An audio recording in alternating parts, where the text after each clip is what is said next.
ലോക photography ദിനത്തിനോടനുബന്ധിച്ച് പത്രങ്ങളിലെ photo ജേർണലിസ്റ്റുകളുടെ കൂട്ടായ്മയായ Calicut photo journalist forum സംഘടിപ്പിക്കുന്ന ബിയോണ്ട് വേർഡ്സ് വാർത്താചിത്ര പ്രദർശനത്തിന് ഇന്ന് കോഴിക്കോട് ലളിതകല അക്കാദമി ആർട്ട് ഗാലറിയിൽ തുടക്കമായി. പ്രദർശനത്തിന്റെ ഉദ്ഘാടനം രാവിലെ 11:30 ഗ്രേറ്റ് ബോംബെ സർക്കസിലെ കലാകാരന്മാർ നിർവഹിച്ചു. കാലിക്കറ്റ് ഫോട്ടോ ജേർണലിസ്റ്റ് ഫോറത്തിന്റെ ആഭിമുഖ്യത്തിലാണ് ബിയോണ്ട് വേർഡ്സ് എന്ന് പറയുന്ന ഈ ഫോട്ടോ എക്സിബിഷൻ നടക്കുന്നത്.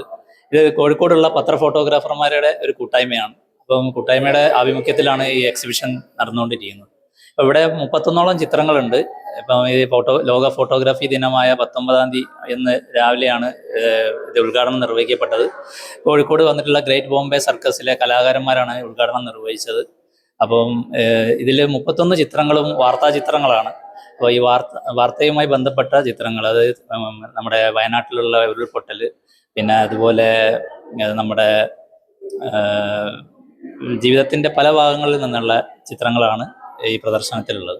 കോഴിക്കോടിലെ 30ഓളം ഫോട്ടോ ജേർണലിസ്റ്റുകൾ പകർത്തിയ വാർത്താ ചിത്രങ്ങളാണ് പ്രദർശനത്തിനുള്ളത്. സമൂഹത്തിന്റെയും കാലത്തിന്റെയും നേർക്കാഴ്ചകൾ പകർത്തിയ ചിത്രങ്ങളിലൂടെ വാർത്തകളുടെ മറ്റൊരു ദൃശ്യാനുഭവമാണ് പ്രദർശനം ഒരുക്കുന്നത്. 5 ദിവസം നീണ്ടു നിൽക്കുന്ന പ്രദർശനം ഓഗസ്റ്റ് 23-ന് സമാപിക്കും. ന്യൂസ് ഡെസ്ക് മലബാർ ശബ്ദം. 18 വയസ്സ്, ജീവിതം സെറ്റ് ചെയ്യാൻ ഇതിലും നല്ല സമയം വേറെയില്ല. ഒരു സർക്കാർ ജോലി മാത്രമല്ല, അഭിമാനവും അച്ചടക്കവും രാജ്യസേവനവും നിറഞ്ഞ ഒരു കരിയറാണ് നിങ്ങൾ സ്വപ്നം കാണുന്നതെങ്കിൽ ഇന്ത്യൻ ആർമി, എയർഫോഴ്സ്, നേവി നിങ്ങളുടെ സ്വപ്നങ്ങൾക്ക് ഇനി ചിറകുവിരിക്കാം. 100% വിജയത്തിന്റെ വിശ്വാസത്തോടെ കേണൽസ് അക്കാഡമി കോഴിക്കോടും സുൽത്താൻ ബത്തേരിയിലും.